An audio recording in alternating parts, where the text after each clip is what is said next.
The government shutdown enters its first full day with no end in sight as both parties dig in over health care funding. Sports betting apps roll out high-speed, AI-driven wagers that critics say turn every play into a slot machine. In New Jersey, Democrat Mikie Sherrill is fighting back after her private naval records were improperly released, scrambling an already razor-thin governor's race. A Reagan-appointed judge delivers one of the harshest legal rebukes of the Trump era, ruling his crackdown on student protesters an unconstitutional attack on free speech. And at Quantico, Secretary of War, yes, that's what it's called now, Secretary of War Pete Hegseth rebrands the Pentagon's mission as pure war fighting, promising peace through strength and restoring strict standards. All that and more today. Welcome to Filtered with TJ Walker. Hello and welcome. Let's check in on how the markets did yesterday. S&P 500 closed at 6,688. That's up 0.41%. The NASDAQ composite closed at 22,660. That's up 0.3%. Remember, long-term, S&P 500 is up on average 7.47% per year over the last 25 years. NASDAQ 100 up 9.73%. Remember, think long-term when it comes to your investments. Let's dive right into the big story of the day. Government shutdown enters first full day. The U.S. government is officially shut down, and neither side shows any signs of backing down. According to the New York Times, funding expired at 12:01 a.m. after both parties blocked each other's stopgap bills. Republicans pushed for a short-term extension without new health spending, while Democrats demanded the renewal of Obamacare subsidies and the reversal of Medicaid cuts.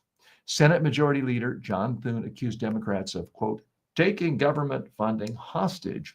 Minority Leader Chuck Schumer countered that Republicans are endangering millions of Americans who face soaring health premiums if subsidies lapse. Unlike 2018, when Democrats quickly retreated after a short shutdown, today's caucus is more unified and less constrained by red state incumbents. Especially, it's not constrained by purple state incumbents. Both sides appear locked into a long standoff, with President Trump openly threatening to use the shutdown to slash programs Democrats support. As Senator Brian Schatz put it, Democrats believe healthcare will eventually tip public opinion. We care in our bones about the people we represent. Okay, what's the real message here when it comes to the government shutdown? It's that it's kind of stupid for Democrats to give a blank check to this administration, given that the administration just doesn't spend money on things Congress actually supports and passes legislation saying spend money here. So the Democrats were really in a no-win position. Who's going to win the public relations battle? I don't know, but Americans are poised to start losing today. Let's go a little deeper here. This is a complicated issue. Again, for those of you looking in other countries, I appreciate you spending time with us today. But we have this weird rule in the United States where the Congress passes legislation appropriating money to be spent on various programs, defense, bombs, food, regulation, regulators who look at our economy, and air traffic control. All of that is paid for by federal government dollars. So once the Congress passes a law saying do it, and then there's a second time where they have to raise the deficit or the debt ceiling in order to let the money continue going. So there's this two different checks on it, which most people feel is pretty screwy. But that's where we are. And right now, the Democrats are the ones saying, we don't want to just up this limit if the money we are appropriating, Trump is just going to not spend it, which he has done repeatedly, which is, by most accounts, unconstitutional. It's not respecting the co-equal branches of government. It's the Congress that is supposed to be appropriating money in our form of democracy. It's not supposed to be the Congress passes all these laws and then the president just picks and chooses. Oh, I like this one, I'll enforce that. I don't like that one, I'll just ignore that. That, unfortunately, is exactly what we have in the United States these days. Let's look at a few more facts going on here. The GOP bill fell 55 votes to 45 votes. You need 60 votes for the debt ceiling to be raised. Now, the Democrats also had a plan. The Democrats would like for the government to be funded. Their plan failed 47 to 53. Who's going to win this? I don't know. There is an overall sort of mega atmosphere here where the Democrats are the party that actually believes in government. They believe in government helping people. They believe that government can be a force for creating a better society. The Republicans, going back to Ronald Reagan even before, one of Republican Reagan's message was the government is not the solution. The government is the problem. So anytime you make government smaller, in theory, according to conservative ideology, you're improving things. So there is sort of this macro framing that at some level does help Republicans, in my mind. That doesn't mean that politically it might not end up hurting Republicans in the short term. According to recent polls I've seen, there is a margin. It's not huge, but 7 or 8% more Americans do blame the Republicans on a shutdown. But it's not a huge spread. There is blame going around in the eyes of the public. Now, who really deserves blame? This is a negotiation. And the problem that has been pointed out by centrists, by conservatives, and by liberals and those on the left is it's very hard to negotiate with somebody who has repeatedly lied, repeatedly just ignored all previous promises.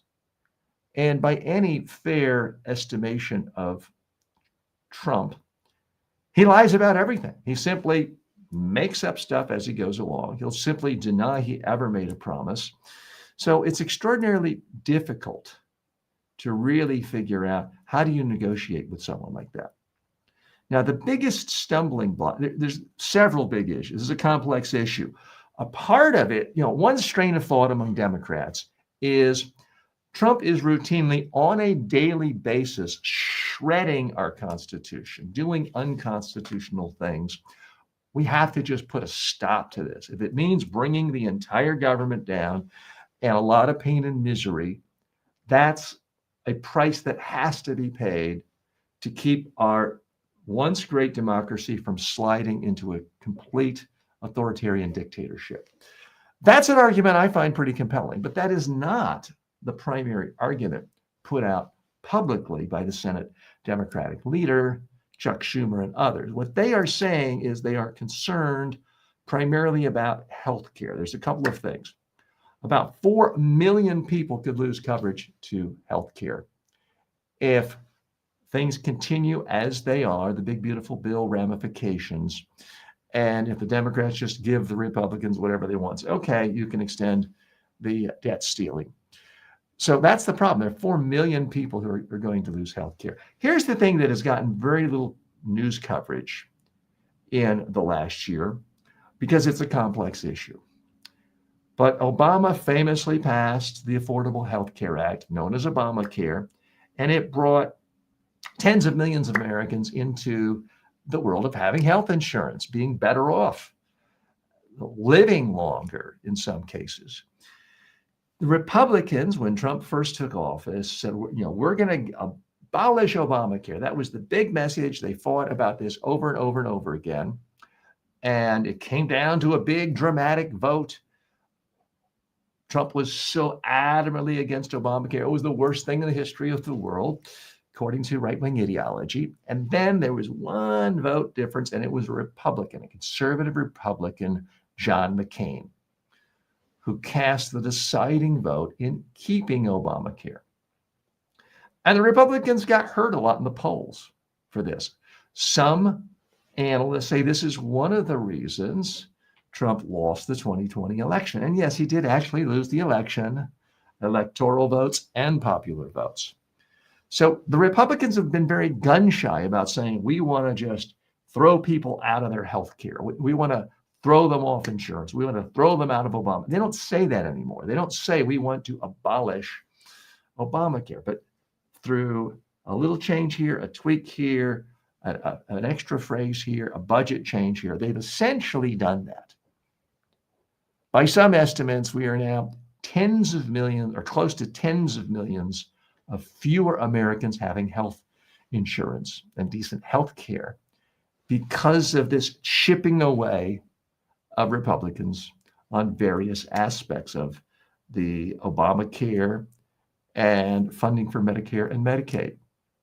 And Democrats are saying that's too much. We're not going to pass a vote knowing we're throwing tens of millions of Americans out into the streets without any health care.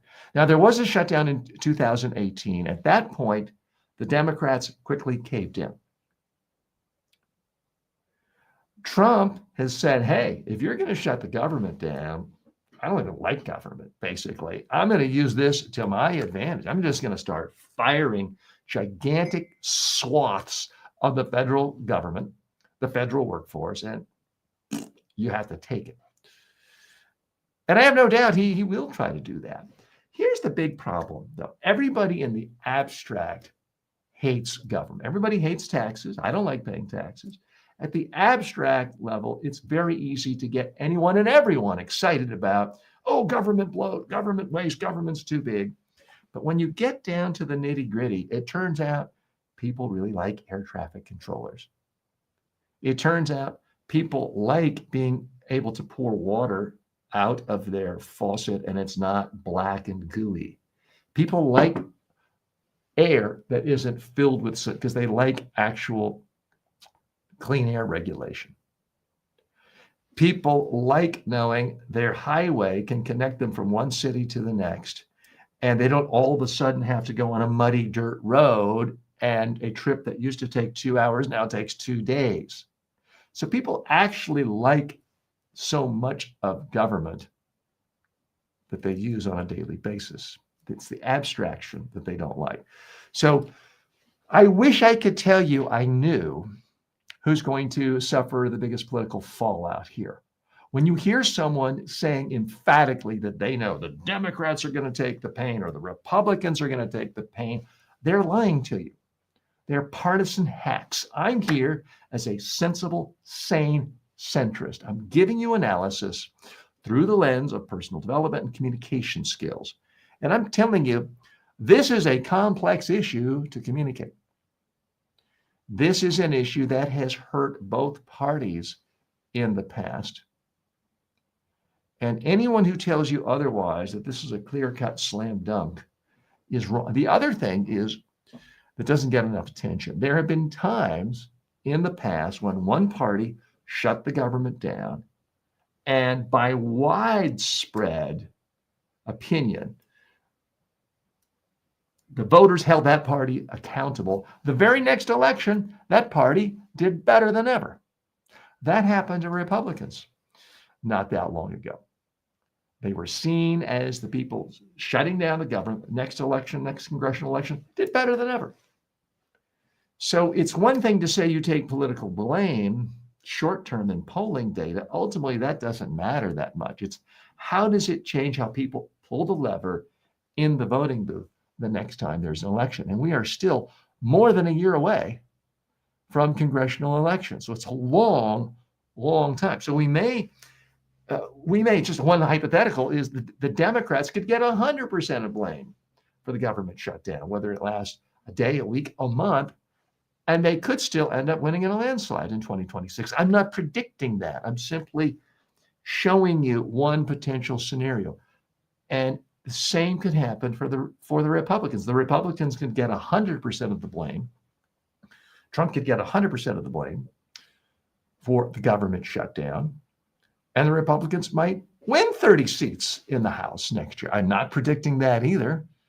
It is extraordinarily rare for any incumbent the party that controls the White House, it's extraordinarily rare for them to not lose in the next congressional election, no matter how good they're doing. People just want a check on things. They want to register some dissatisfaction. So most fair-minded, objective analysts would say the Democrats are poised to take over the House next year. And when it comes to the Senate, not looking too good for Democrats. Unless there's some sort of wave election, the Republicans are simply much stronger when it comes to the Senate. The basic demographic composition of the states that are up for grabs align themselves much more favorably to the Republicans. So nobody is serious, again, liberals, Democrats, centrists. Any serious analyst who looks at the Senate map for next year is not predicting that the Democrats win or have an easy time winning. But the same cannot be said for the House. But that's what's exciting about politics. You never really know, nor do we know if we're necessarily going to have an election in 2026 if current authoritarian trends continue emanating from the Great Orange One. More in a moment. We'll be right back after this break. Want more? Grab my 5-book success library for $9.95 at tjwalker.com/books. It's the fastest way to level up your communication. Imagine being the most confident person in the room, whether you're on Zoom or on stage. That's what thousands of professionals are learning to do right now through my online communication courses. At Media Training Worldwide, you can access my complete training library on demand, affordable, and actually effective. Whether you're preparing for media interviews, client presentations, or TED-style talks, I've got you covered. Check it out, MediaTrainingWorldwide.com. You'll never wing it again. Welcome back to Filtered. This is the show where we look at the top 5 business news stories of the day, technology, economic, and culture stories of the day, and filter it through the lens of communication and personal development skills.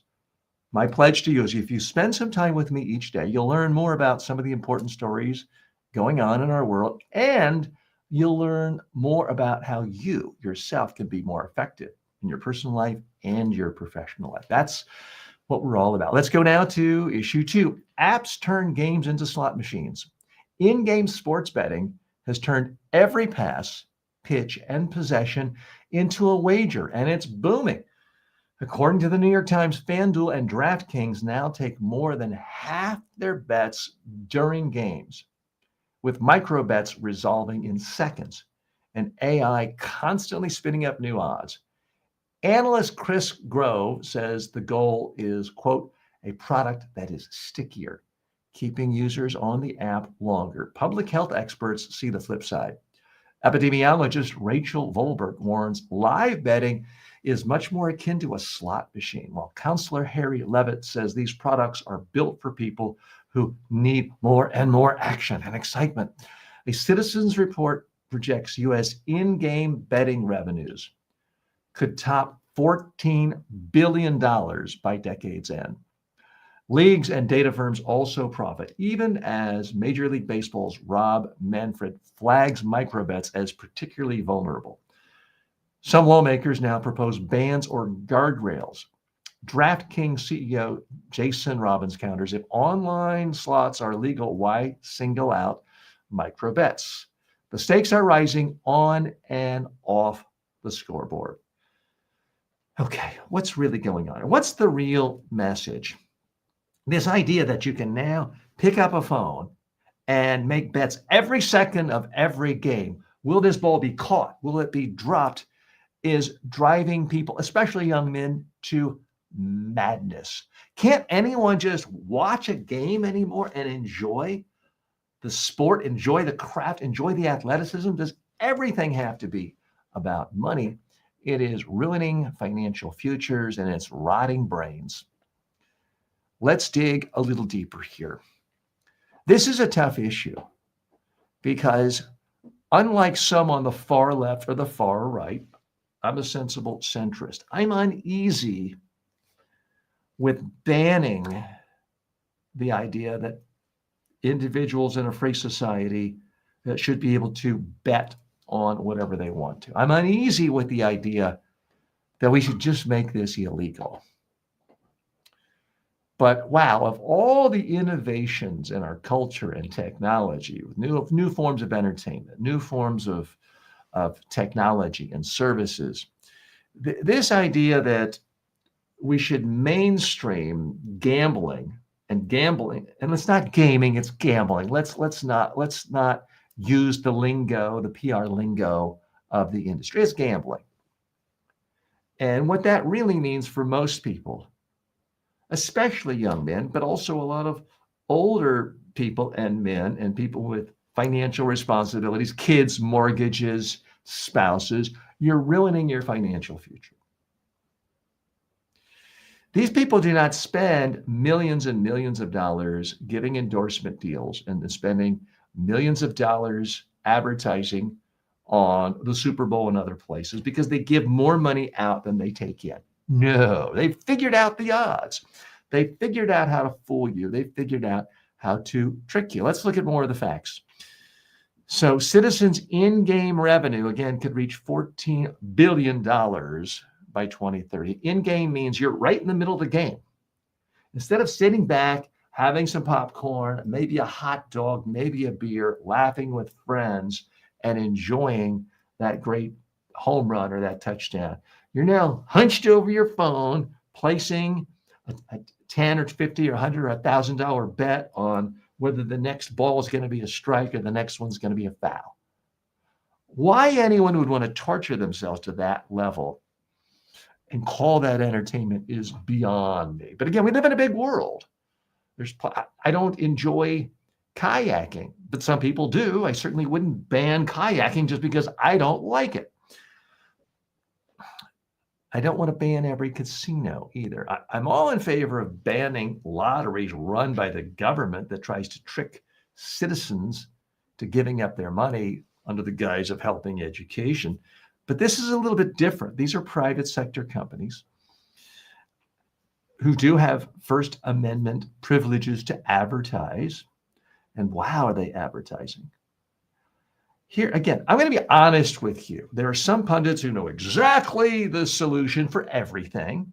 And typically it's because people on another side of the ideological spectrum, they're going to paint as evil.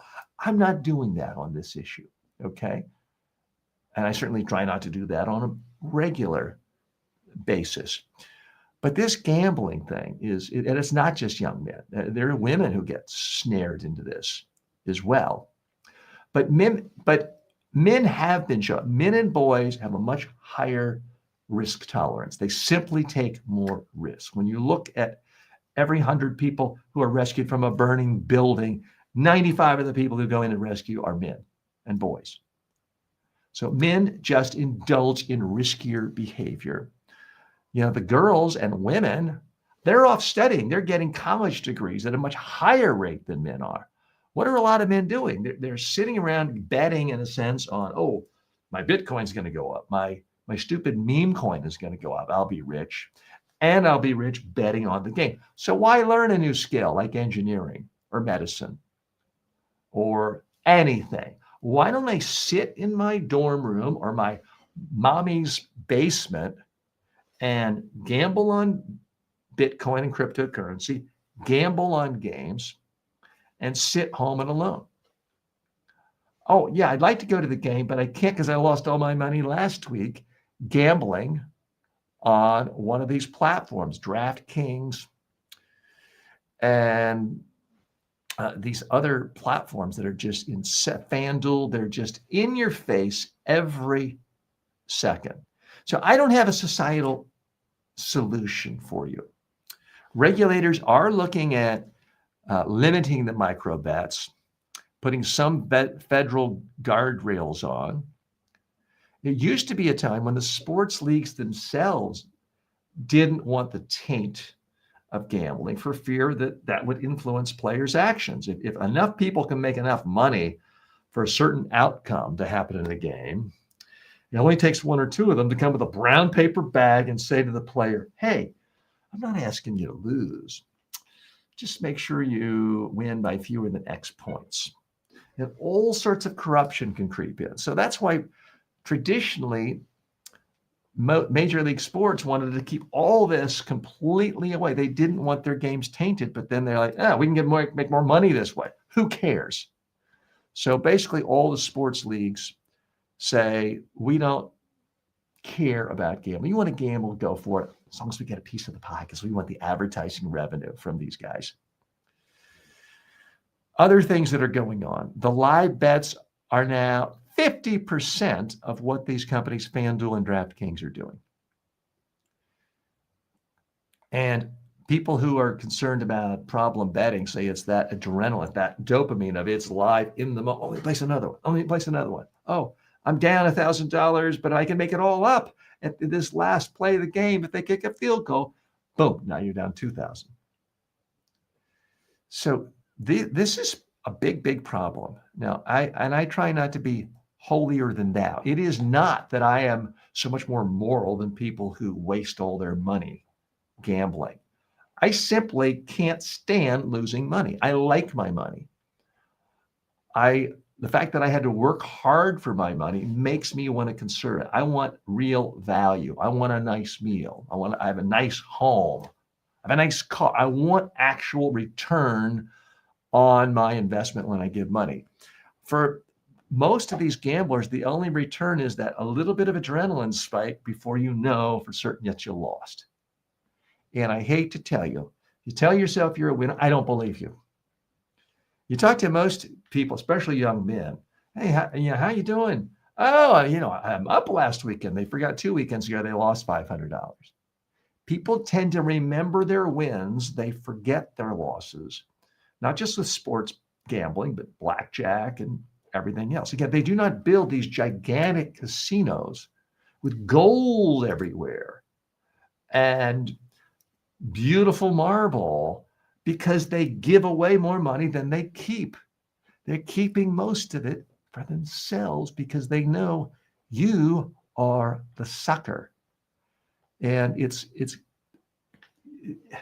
I don't think we're that far away from these big gambling companies sponsoring local schools and say, hey, your school district is short on money. You don't want to raise taxes. That would be the worst thing in the world. Just give us the space around the blackboard. Give us the advertising space in the classroom, in math class, in civics class. We want our web address for FanDuel and DraftKings there. Let's have it in the gym as well. Let's bombard every young person, especially boys, with ads all day long in schools. In fact, let's let them place bets on games during the school day. I don't think we're that far away. As far as I know, that's not happening yet. But could it really be that far away? 39 states plus the District of Columbia allow sports betting. Leagues share in data-driven profits. So these leagues are all in bed with each other. And they're really ruining lives. So let me switch gears here. Let's talk now from a personal perspective. Like everyone, I have ideas about how the world should be in government, but I am a personal development habits expert and coach for people. We can't fix the world for everyone, but you and I can fix things for ourselves. My number one recommendation for you, especially if you're a young man and all your friends are placing bets, just say, I bet on so-and-so, and just mean it metaphorically. You don't actually have to give money. If nothing else, limit it to $1. You're not so smart that you're going to that you can figure out how to beat the odds in the long run. Yes, any one game you can win. You can have a good weekend. You can have a good month when it comes to sports betting. You're not going to have a good year if you reliably, consistently bet, because you're not smarter than the people who make up these odds and tilt things in their favor, who work at these gambling rackets. That's what they are. That's what FanDuel and DraftKings, that's what they are.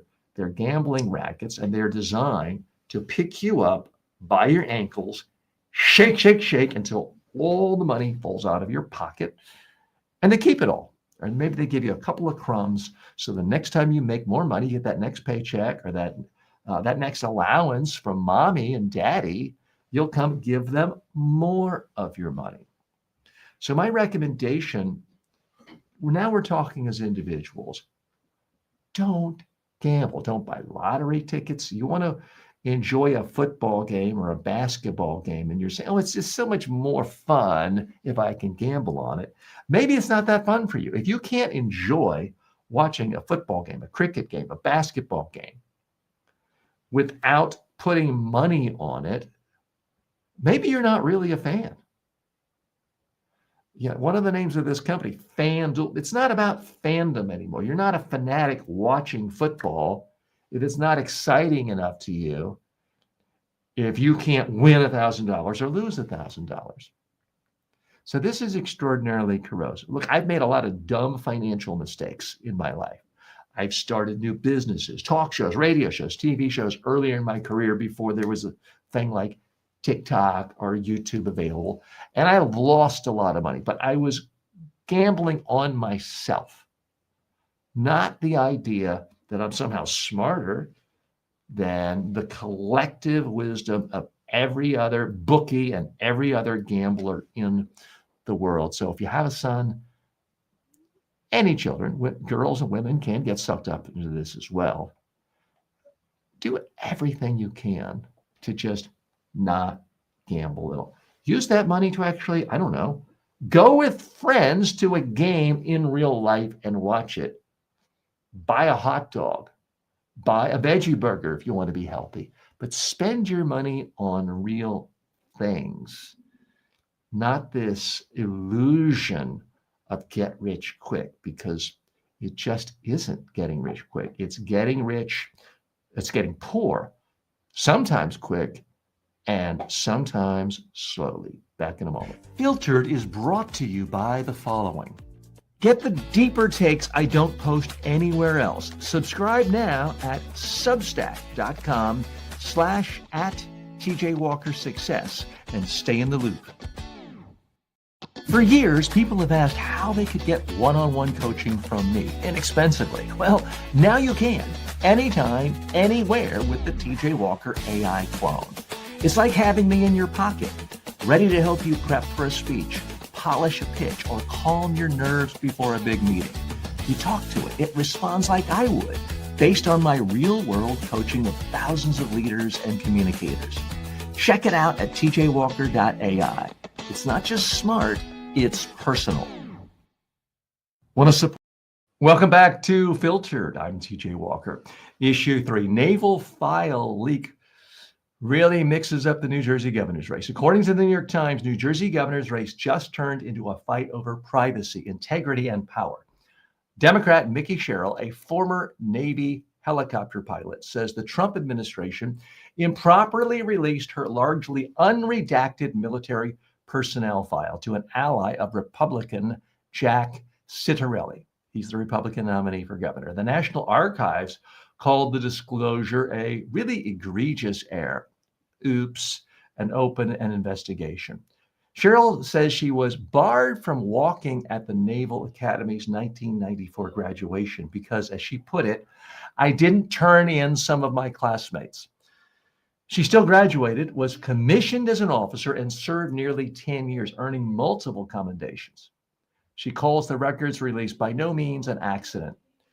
Ciattarelli's team denies wrongdoing and demands complete transparency, with strategist Chris Russell arguing voters deserve to see more. With polls tightening and only a month to go, this contest is now a referendum on campaign tactics as much as policy. One fact is not in dispute. Private data should never be released. Okay, what's the real message here? The message is dirty tricks are alive and well in New Jersey and coming out of this Washington administration. To release private files, including social security numbers about a candidate running for governor, and then saying, oops, don't know how that happened. It's funny The Epstein files never get released accidentally, but if you're a Democratic candidate for high office, yeah, those flow like water. Let's dig a little bit deeper here. So here's the central issue. It's a very close race. It could go either way. And Republicans are especially excited about the possibility of winning New Jersey because it's typically a Democratic state. If Republicans can win a place like New Jersey, it does not look good for the Democrats at the national level. So it's very exciting to a lot of people here in the United States. So here is the issue as I understand it. This woman, who is the Democratic nominee, Mikie Sherrill, went to West Point. And West Point has an honor code that says if you cheat, you're banned, you get kicked out of the school, you certainly can't attend graduation. You're in violation of the honor code. And it says, essentially, if you have even an inkling that anyone around you cheated, or if you see evidence of it, and you don't instantly turn them in, you are now guilty of violating the ethics code, and you are unethical, and you're a bad person, and we might not kick you out, but it's going to be shame on you, and you don't get to be a part of the graduation ceremony.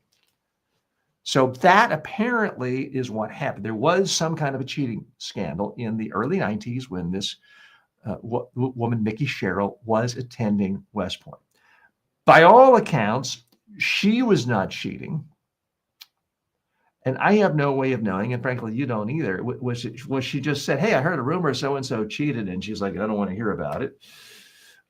Or was she right there in class and saw the person cheating? And I don't know the specifics. And if you think you do, probably you're just a partisan with an axe to grind. What is indisputable is she went on to an extraordinarily praiseworthy career in the military. She saved lives while she was still in college at West Point, went above and beyond the duty, beyond the call of duty. She had numerous commendations.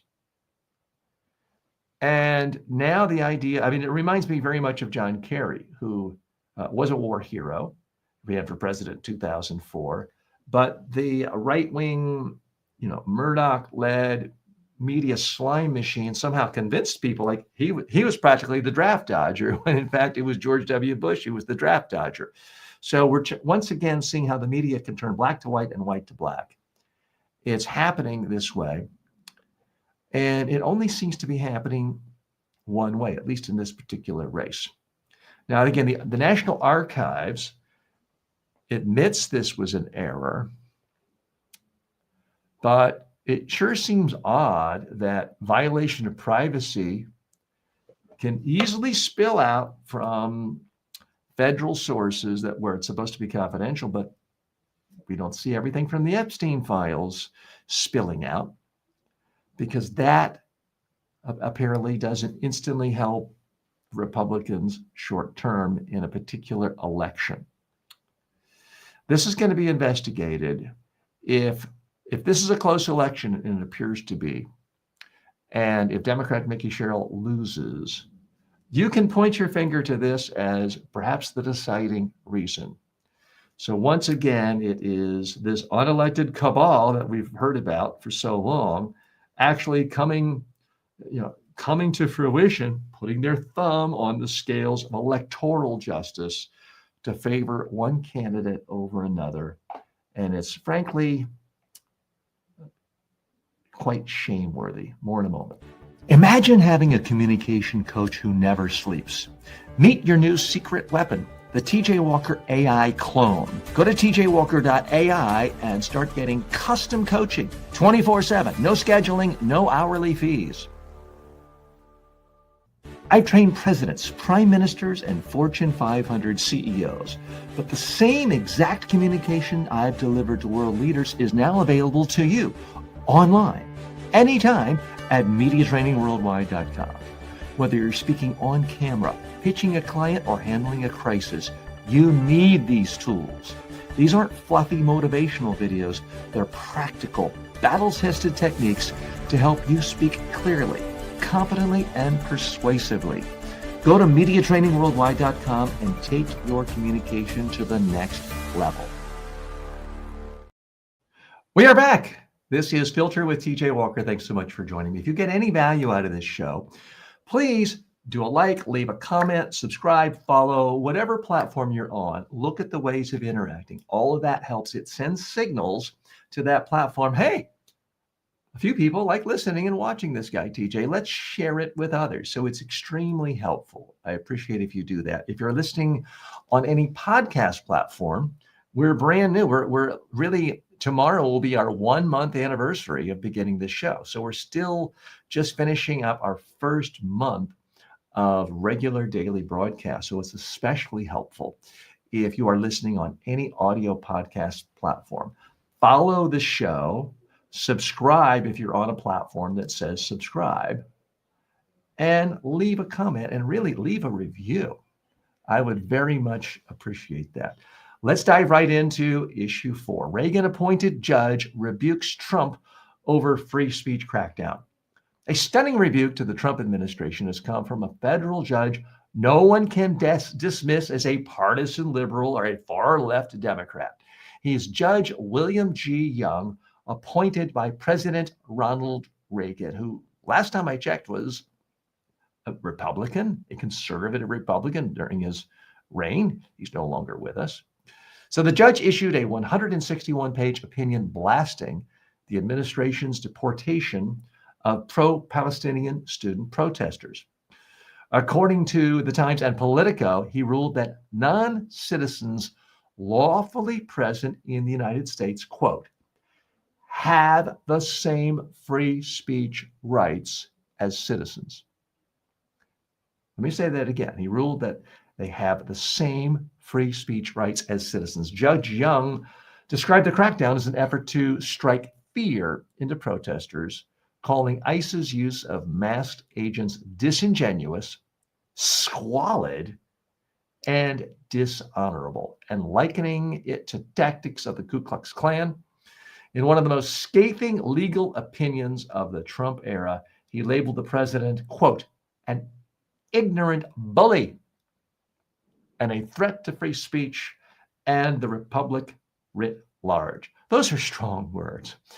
The decision underscores a critical point. Even judges appointed by Republicans decades ago are warning that attempts to silence dissent violate the Constitution's most basic protections. Okay, what's the real message here? Judge William Young ripped a new one into Trump and his administration. He said what they did, deporting people out of our country just because of their beliefs, what they've written or said, is an outrage. It's ignorant. It's an abomination. And no, you can't write this guy up as a far-left Democrat, a radical Democrat. He's a Republican who was appointed by Republican Ronald Reagan. Let's dig a little deeper here. I'm here to tell you, as a sensible, sane centrist, there are dumb ideas across the spectrum. There are people who disregard facts across the spectrum. But one of the things I don't see from Democrats who are in office, left of center officials who have some prominence in the media, is routinely saying anyone who doesn't agree with us is automatically a far-right extremist. It just doesn't happen. It really does not happen. Do they sometimes say a particular point of view does have traces with far-right ideology or in fact, sure. But what we're seeing here happens again and again and again, where Republicans, conservatives, libertarians, those to the right of the center on the ideological perspective, are saying that this administration is doing something patently illegal, patently unconstitutional. And the first response, not only from Trump, not only from all of the members of the administration, but Sean Hannity, Fox News crowd, talk radio, right-wing pundits everywhere is they instantly just lie and say, well, the criticism is not valid because it's far left radicals making the criticism. We're seeing that time and time again. And here we have a federal judge appointed by Ronald Reagan, who used to be someone that most people on Fox News said, that's the greatest guy ever. I mean, that's the patron saint to Ted Cruz. What, did he get married or engaged on Ronald Reagan's birthday? He used to love Ronald Reagan so much. So to say that William Young, we don't have to listen to his criticism because he's obviously a part of the far left, it's just lying. Now, it's very hard to have an argument with someone if they're willing to lie all the time. And if you point someone out as being a liar, then it can make you seem harsh and unfriendly and like you're a name calling. But there is a name for saying something that is patently not true based on facts. It's called being a liar. And here we have this 161-page opinion from this conservative Reagan-appointed judge, William G. Young, who just says what the Trump administration is doing is patently illegal. They're doing it to strike fear in protesters. It's disingenuous, squalid, and dishonorable. And the Trump is acting as an ignorant bully. Now, a lot of people have said this. And in fact, there have been people on the far left and liberals and Democrats and centrists who have said the president has acted like an ignorant bully in deporting people because they put in a blog post something critical about someone he liked.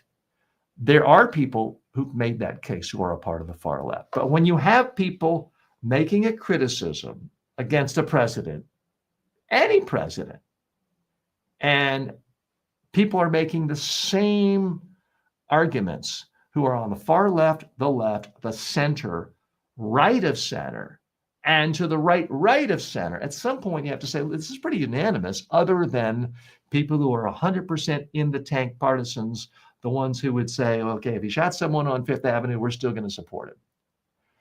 At some point, you lose all credibility if you're saying, nope, any criticism whatsoever of dear leader is automatically made by an extremist, and therefore we could just instantly disregard it. Because that is the mantra we're seeing again and again and again in our culture. Okay, we're going to do something a little different for this next segment. I am going to analyze Pete Hegseth's speech, but I'm going to talk about not just the messages coming out, which we often do, but the style and structure of how he speaks. I have not seen Pete Hegseth's speech to all the generals in Quantico earlier this week. So together we're going to look at this. I'm going to be bringing to you my own perspective as a presentation skills coach. So we'll be back in just a moment. You're not going to want to miss this. Filtered is brought to you by the following. You don't need a new degree. You don't need another expensive coach. You need the right communication habits, and I'll teach them to you in just a few minutes a day. At MediaTrainingWorldwide.com, I've created the most comprehensive library of online communication and personal development courses anywhere. You'll learn public speaking, media training, persuasion, executive presence, and more. These are the same methods I've taught to world leaders, but now they're affordable and accessible to everyone. You can start for free and upgrade anytime. Go now to MediaTrainingWorldwide.com. Confidence isn't a personality trait, it's a skill and it's trainable. Most people can't afford a full-time coach, and even if you could, good luck finding one who's available when you need them. That's why I created the TJ Walker AI clone. It's built on my 40-plus years of real-world coaching and training. You get my exact advice, style, and frameworks instantly. Ask it how to handle a tough question, get feedback on your elevator pitch, rehearse your next big talk. This is the next generation of communication coaching. It's smarter than an app, more personal than a course, and always ready. Start using it today at tjwalker.ai. You'll wonder how you ever did without it. Want to become a better speaker, leader, or communicator? Start with the TJ Walker Success Library. It's 5 of my most practical books, covering everything from public speaking to media interviews and persuasive messaging, all for only $9.95. I've trained presidents and Fortune 500 CEOs, and now you can get the same wisdom in a fast, affordable format. Go to tjwalker.com/books and download your copies instantly. Welcome back. Hegseth rebrands the Pentagon as a War Department in Quantico address. According to an official transcript, Secretary of State Pete Hegseth addressed general and flag officers at Marine Corps Base Quantico, Virginia, just yesterday. He declared, quote, "The era of the Department of Defense is over, rebranding the mission as pure warfighting. Those who long for peace must prepare for war." Hegseth said the department's only mission is preparing to win, vowed peace through strength, and announced 10 directives restoring male combat standards, adding mandatory twice-yearly PT test, and ordering a rollback of what he called woke policies. He framed the push as culture and readiness reform, promising merit-based promotions and fewer administrative trainings. We are liberating commanders and NCOs. He also said allies must step up and called for more munitions, submarines, B-21 bombers, A-1 cyber and space capabilities. In a line that drew notice, he warned enemies could be crushed by the violence, precision, and ferocity of the War Department.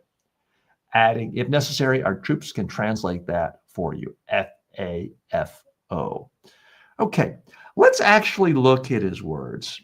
Some of you may know the fact that most of my career is about training people how to give presentations like this.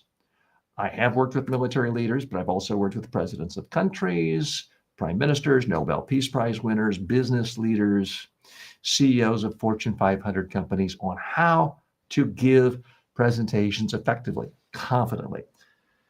So I'm going to take a moment and let's just look at some of this together.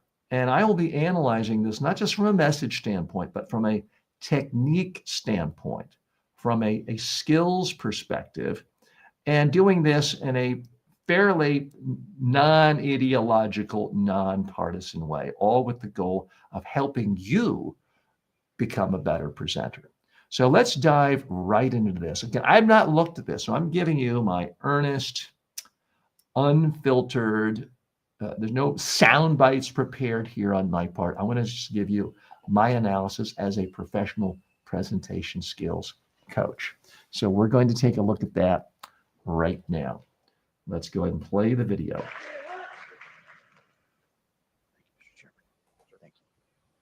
Thank you.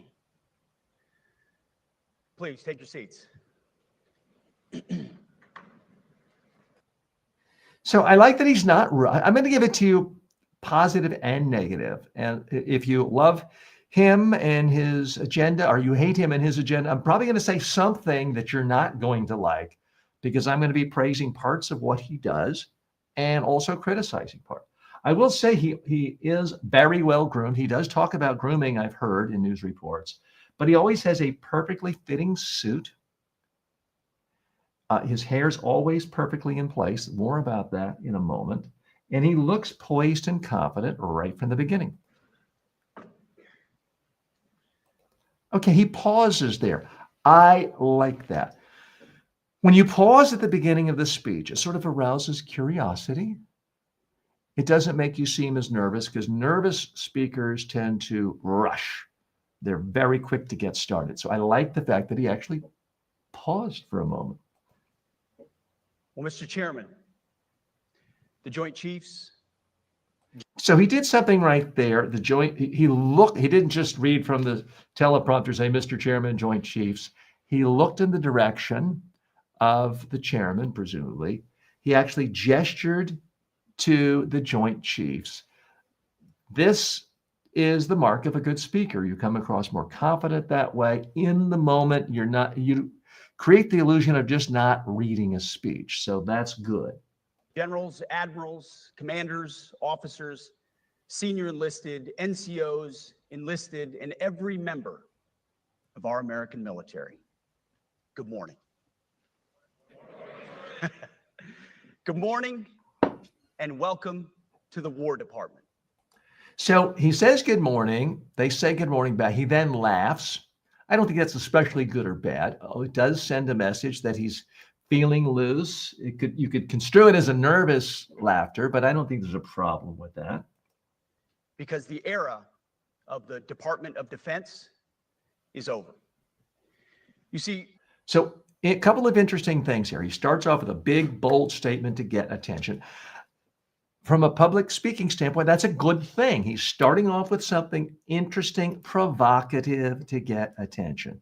The era of the Defense Department is over. Now, he started off his speech in a conventional way, getting behind the lectern, the way virtually all politicians do, and the way the president later in the day when he spoke did. And now he's moving around. So that arouses curiosity. When you move on a stage, you do several things to the audience. You are sending a message to them. Hey, I'm supremely confident. Hey, I'm just not going to bore you and read from text right here. So it forces the audience to move their head to follow you too. So it's less boring typically. So we are only 46 seconds into the speech. So he's already doing something that typically you don't see in presentations like this or any government presentation. And typically you don't see it even at big conferences in the private sector, unless it's the section where it's a professional speaker. Now, he is a professional communicator. He arguably has a lot more skills and experience as a communicator than he does as a soldier or warrior because of his many, many years as a talk show host on the Fox News channel. Let's watch more. the motto of my first platoon was, "Those who long for peace must prepare for war." This is, of course, not a new idea. This crowd knows that. The origin. Okay, so he's walking out. He's walking towards soldiers. That makes him seem supremely comfortable, supremely confident. Now, I can't tell. There do appear to be floor monitors there. So I don't know if he's still reading a full script or if he just has bullet points. But I give him a lot of credit. He's coming across extraordinarily confident, authoritative, looking, walking right out, getting away from that protection of the lectern, which many people call it a podium, but it's actually a lectern.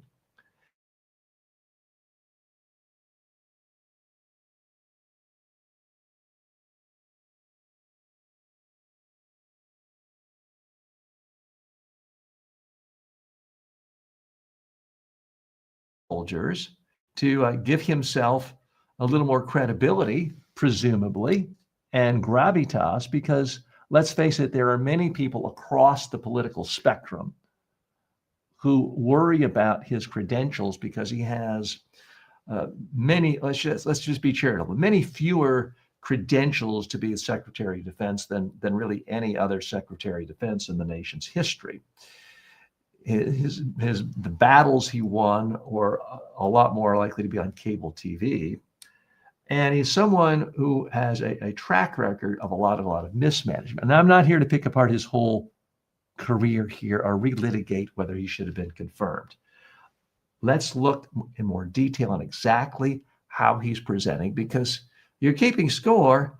I've been a lot more complimentary so far than negative in how he's presenting. By our first commander-in-chief, George Washington, the first leader. I like the fact that he's not holding papers. He's not holding clickers. He's simply speaking. He's moving his hands. He's moving his body.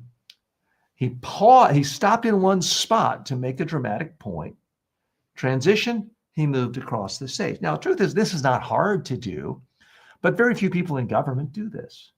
Professional speakers do it. It's not particularly hard to do, but it does convey authority and confidence. Of the War Department. It captures a simple yet profound truth. To ensure peace, we must. I like that he's not rushing. He's putting in excellent cadence. He's pausing for dramatic effect. He sounds conversational. If he is reading a teleprompter, and I'm not there are teleprompters set up behind him, and there appear to be floor screens. If he is reading the teleprompter, he's reading it extremely well. The big problem most people have with teleprompters is it flattens their voice, makes their speed consistent, their volume consistent, their tonality consistent. He's not doing that. He's doing it exactly as you would want to. He sounds like he's having words come out of his heart in an authentic way. Prepare for war. From this moment forward, the only mission of the newly restored Department of War is this: warfighting. Preparing for war. And the only mission is this. He stops, he pauses, he doesn't move, then he delivers the key. It's warfighting. So that is technically almost perfect from a pure technique standpoint of public speaking. He's moving, but he's not just going back and forth. Let me show this in a little more detail. The problem some people have when they are moving on stage is they're walking here, they're walking back, and it seems like pacing. It's too consistent. Or they're going back and then in front and back and front. He's not doing that, to his credit. He is speaking in a way that is completely consistent with accentuating his key points. He wants to make a big point, a dramatic point. He stops. All eyes have to focus on him. He delivers it. Transition, pause, transition, walk a few more steps. That is exactly what good speaking is. Now, in a moment, I understand he will be talking about good grooming. He is, I would argue, for the most part, walking the talk. I do not see a single wrinkle or crease in his jacket, his tie, his shirt. So he does walk the talk in that regard. Let's watch more. Preparing to win. Unrelenting and uncompromising in that pursuit.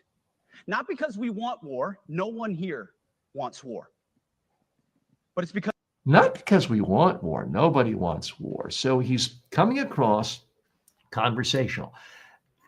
That doesn't sound like that was written for the eye. And that's the problem with most speeches, whether you're a government official or high-level official at a company, is when you write speeches, it often looks good for the eye, but it doesn't sound good. That sounded good to the ear. Nobody wants war. It sounded conversational. It sounded in the moment. And again, if he is using the teleprompter, he's doing it extraordinarily well because he's maintaining excellent eye contact with his audience. So I give him credit for that.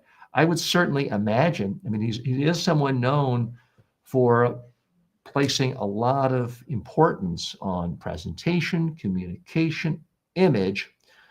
So I have no internal access or sources. I would certainly suspect that he actually rehearsed on that stage numerous times to the point where maybe not memorized, but he internalized the presentation so much that regardless of whether he had the teleprompter there or not, it wouldn't matter. He was able to deliver it in a way where it really seems like he's owning it. Because we love peace. We love peace for our fellow citizens. So he did something there that is significant for a couple of reasons. He said, we love peace. We love peace for our fellow citizens. So he's using repetition.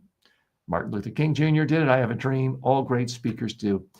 But it typically doesn't get into a written speech. He used repetition, but then his eyebrows went up for emphasis. The head angle changed. The voice tone changed. It makes it more interesting to listen to. It makes the person seem more like a real person. Again, continued movement, not the normal, boring standing behind the lectern. Deserve peace, and they rightfully expect us to deliver. And he's using excellent pause. They deserve peace, where his hand motions are in sync with it. They deserve peace. The hand motions were in sync, then the pause, movement, the next point. This is all excellent, excellent public speaking technique. Our number one job, of course, is to be strong so that we can prevent war in the first. So here he's looking up, and I haven't seen the full room. I'm assuming that's because there is a second floor, perhaps a mezzanine or a balcony level, and he wants to include those people. Sometimes you see people giving eye contact, but they're giving a narrow range of the 20 or 30% right in front of them. He seems like he's really trying to include the entire audience, and there were at least 800 people, perhaps more, in the audience. So I give him credit for that. You want to make everyone in the room feel included, like you care about them. Place. The president talks about it all the time. It's called peace through strength. It's called peace through strength. The president talks about it all the time. Speed went up. It's called peace, pause, through, pause, strength. Now, for the moment, I'm not talking about the intellectual substance of the messages. We can talk about that later. But from a pure technique standpoint, what he's doing is great. It's providing emphasis. There's tremendous variety. The head is moving, the face is moving, the body's moving. The speed goes up, it goes down. There's pausing to essentially underline key words. That's excellent.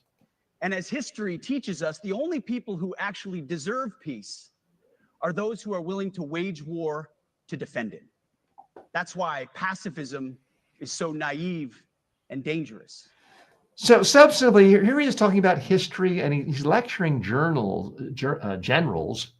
and career soldiers, many of whom who fought in hundreds of battles, have seen so many fellow soldiers killed next to them. Here I do think he runs the risk of seeming like the young neophyte, and he certainly has a lot less experience than most secretaries of defense, lecturing people about the philosophical underpinnings of what war is about. I'm not sure he's reading the audience there, because I would be willing to bet a lot of the soldiers there are thinking, who is this guy who has spent a lot more time in the green room getting makeup on in Fox News Channel than he ever spent in battlefields to lecture us about the meaning of war? I have to assume that even though no one's booing, they're not going to do that. Generals are not going to boo the Secretary of Defense. I think inwardly, a lot of them are doing an eye roll right now. It ignores human nature and it ignores human history. Either you protect your people and your sovereignty, or you will be subservient to something or someone. It's a truth as old as time. And since waging war is so costly in blood and treasure, we owe our republic a military that will win any war we choose. So one thing I think that has to be said now, again, in his favor, he's smooth. And I don't mean that in a negative way. A lot of times people say, oh, that speaker's too smooth, too slick. That's really what they say quite often when they can't find anything else to complain about. But there's been no awkward stumbles, no ums, no uhs, no ers, no you knows, no verbal tics of any sort. He is clearly, regardless of where you stand on his politics, extraordinarily articulate. He is clearly an excellent communicator. Arguably, that is his number one strength, and why he was selected for this position is to be a good communicator on TV. That has certainly come out from a lot of insiders' analysis of how Trump thinks when he selects cabinet officials. But again, we are now several minutes in, close to the 3-minute mark. Not a single stumble, not a single awkwardness, not a single misspoken word. Everything seems perfect. And I'm not saying that in a negative way. There are some who feel, oh, that person's too perfect, I can't relate to it. A lot of times when people say a speaker is too perfect, what they mean is they're too rigid and they're kind of reading bullet points without stumbling. That's not what he's doing. He really is communicating at every level with his voice, his movement, his eyes. He's using every tool in the communicator's toolkit. Or any war that is thrust upon us. Should our enemies choose foolishly to challenge us, they will be crushed by the violence, precision, and ferocity of the War Department. In other words, to our enemies, F-A-F-O. If necessary, our troops can translate that for you. Another way to put it is some kind of tough guy talk, got a little bit of a chuckle, and it's hard to get chuckles out of generals. And excuse my own ignorance, I don't even know what that stands for. But the drum of stopping, pointing, leaning in, saying something that sounds like a tough guy, and did get a chuckle out of the audience. So that time that worked well with the audience. is peace through strength, brought to you by the warrior ethos. And we are restoring both. As President Trump has said, and he's right, we have the strongest, most powerful, most lethal, and most prepared military on the planet. That is true, full stop. Nobody can touch us. It's not even close. This is true largely because of the historic investments that he made in his first term, and we will continue in this term. So again, I want to praise him for some level. He is speaking in a way that is extraordinarily comfortable, confident, relaxed, authoritative. Now, many people can do this if they're talking one-on-one. A lot of people can do this if they are in a room where they know everyone and they're comfortable and they're thinking in, on their feet and they're in front of 10 or 20 people. But he's in a room with 1,000 people and it's being streamed live on international TV everywhere in the world.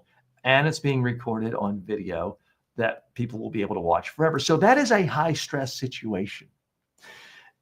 I don't care who you are, even if you're a president, when you've got that much attention and you're live and so much media coverage, and there are a lot of people in the room, what happens to people is the nervousness shuts their brain down. The adrenaline starts flowing and your body's sending a message out, run, there's danger. Escape, go away.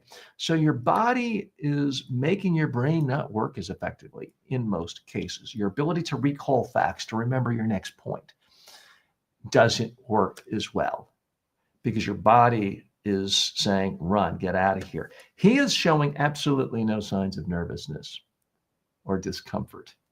Now, he spent a lot of time as a professional speaker too, presumably during his tenure as a host on Fox News Channel. That's one of the perks. You get high-paid speaking gigs when you are seen on national TV. So at this point, from a pure technique standpoint, he is operating at the level of an extremely high level, highly paid, six-figure motivational speaker and presentation expert. He's really operating at a high level. A lot of people can quibble. We'll spend just a little time on this. Are the messages really resonating?